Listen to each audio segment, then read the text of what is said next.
สนันหมาบางดังหีบางนอแต่บางดังหีทำนี้ เอาอีกจังบดเอาอีกจังหน่อยนะ บักสนันหมาบางดังหีบางนอแต่ก้อยถอยรักแด้อยากสี่พนันสี่โพนี่โอ้ยสาวสาก้อยสันนี่เขาบอกคันหีย้อนดอกบางดังหี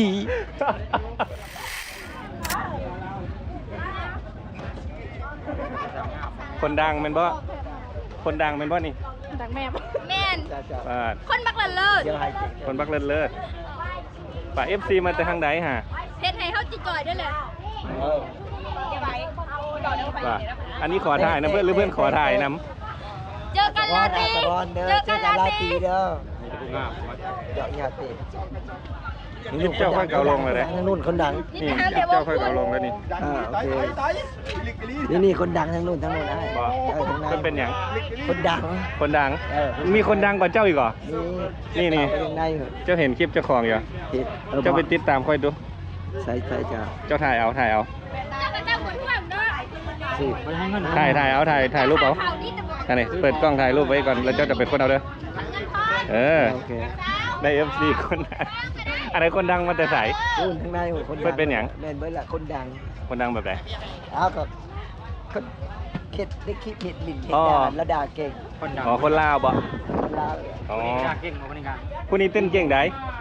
ด่าเก่ง คือบ่เปิด เลือกเต้นกับเก่ง เอาเจ้าลองด่าค่อยจะคำจากอันนั้นดูด่าแบบรัวๆเลย บักสันดานหมาบางดังหีบางนอแต่บางดังหี คำนี้ สติ เอาอีกจังบดเอาอีกจังหน่อยนะ บักสันดานหมาบางดังหีบางนอแต่ก้อยถอยรักแด้อยากสี่พนันสี่โพนี่โอ้ยสาวสาก้อยสันนี่เขาบอกคันหีย้อนดอกบางดังหี สุดยัด คนดังเมืองอาจจะบางทอง สาวดงเห็น คนงามคนดังทุกคนมาแต่ไทย โดย เขาบอกว่าจะมาแต่ไทย บ่ มาแต่ไทย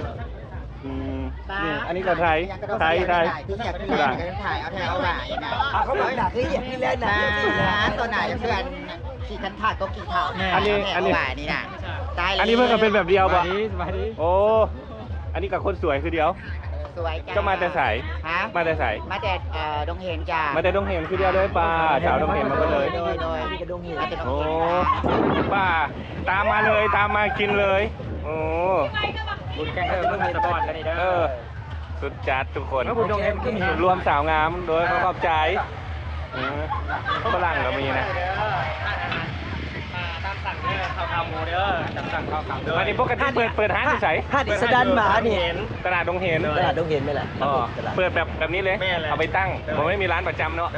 เปิดทุกมื้อใด บ่อเรามีบ่อเรามีห้างประจำดงเห็น เขามีร้านประจำอยู่ตลาดดงเห็นนะอยู่ทางเข้านั่นบอก อยู่หลังตลาด หลังตลาดโอ้ มาขายตามสั่ง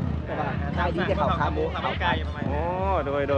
ยมื้อหน้าชิแวะไปซิม ขอบใจเด้อ ขอบใจอันนี้ผู้เด็กเสิร์ฟเจ้าบ่ แม่อันนี้เล็กเซ็กเล็ก เดี๋ยวกลับไปไทยแล้ว ปัจจุอ๋อสิไปไทยแล้ว บ่อันนี้ ขายดีจนสิไปไทย ก็หมู่ข่อยนะเรามาเปิดลองมาขายอยู่สื่อว่าเขาขายดีลองมันสื่อๆกับ อ๋อเจ้าสิไปหาอันฝอ